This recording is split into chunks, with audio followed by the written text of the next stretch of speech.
Here we're in the archive room, or one of the archive rooms at Cognac Croizet. Croizet is, as you can see, a brand that is rich in history. It's one of the true brands that has such a heritage, and you can see all around us the different items that the family have kept for the last 7 generations. You can see here, for example, this is a book of labels that they sent to Russia in 1914. In here you have examples of business that's been done internationally since the late 19th century. We have old adverts. This is a sketch of a crusader, un croisé, on a bottle of cognac going into action. I think it's a beautiful image. And this is an original painting. We have such a history, such a rich variety of information that tells us about the brand, its life, and about the people who worked here for the last 200 years.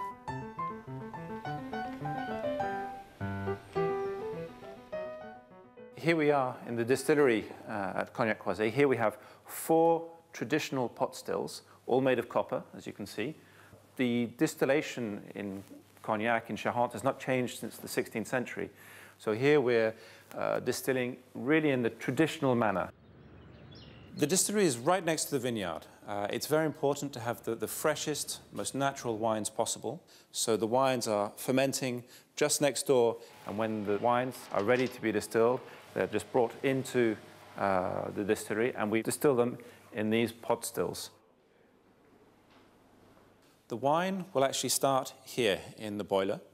It will be heated using natural gas, and the vapors will slowly rise through the head, through the swan's neck, and into here where we have a condenser. There's a long copper coil, probably about 75 meters long, which will then condense the vapors as it goes down, and out will come the first distillate. And we take everything that we've collected from the first distillation period, and then we redistill.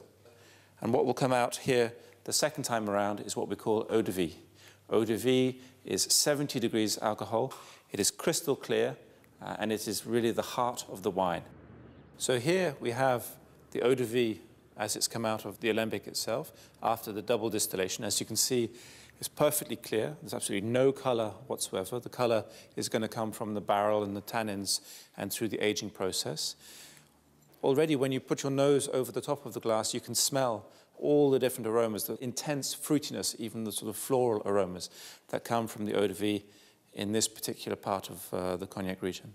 It is this that our distiller is going to then check. He's going to make sure that everything is perfect before he then gives the sample to the cellar master, and the cellar master can then decide what he's going to do in terms of aging for this particular eau de vie. Well, here we're in one of Cognac Croizet's old aging cellars. Here we have different lots of eau de vie, all aging. Some have been aging between 20 and some 40 years old. The cellar master will then take samples from this barrel, for example. He will then check it. He will then blend it with other lots to create qualities such as XO or Extra. These are the old cognacs that have that beautiful color that's coming from the wood, and also the deep aromas, the very complex aromas that we all look in such an old and venerable cognac.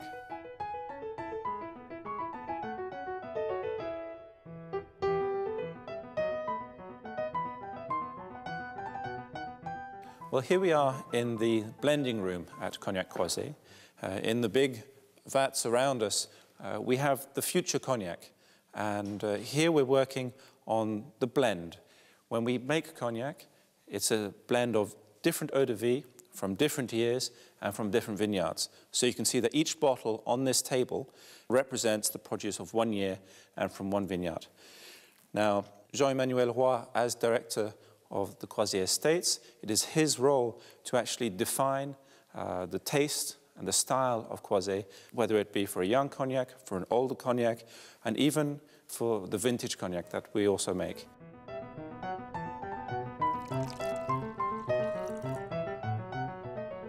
Now, vsop is a young style of cognac. You can see here vsop, very superior old pale. This is a cognac mainly from the Grand Champagne area. Quite a young age, about 4 or 5 years old, aged in oak barrels, so you get beautiful aromas. You can see the lovely color. This comes from the oak that we talked about. but we're getting those very nice, young, fresh notes like the pears, the apples, the floral notes. And because of the aging, I think you can get a little bit of vanilla. Now, these young, fresh, vibrant aromas are great with salmon eggs and also with smoked salmon and caviar. And this really makes a lovely aperitif. So by having them together at the same time, you actually get the nice saltiness of the caviar, and it really makes a nice match. So now, XO, as you can see here, extra old. This is a much older cognac. Cognacs that have been aged between 10, 20 years, blended together to have a very smooth, very mellow cognac. When it comes to the aperitif, you can either have it neat, or sometimes in the Far East, you can also have it with an ice cube. The ice actually, for certain people, especially for ladies, makes it a little bit smoother, much lighter. And if you want to have something to eat, this is goat's cheese, which is a very smooth, fresh goat's cheese with chutney. You can also have chocolate, walnuts or pecan nuts. So, like I say, cheers. And to your health. Times and fashions change, but cognac continues to demonstrate not only its status as a highly elegant and prestigious beverage, but its popularity as a way of enhancing new dishes with various sauces, flamed preparations and marinades. Like champagne, cognac has become one of the most prestigious standard bearers of the wine producers of France.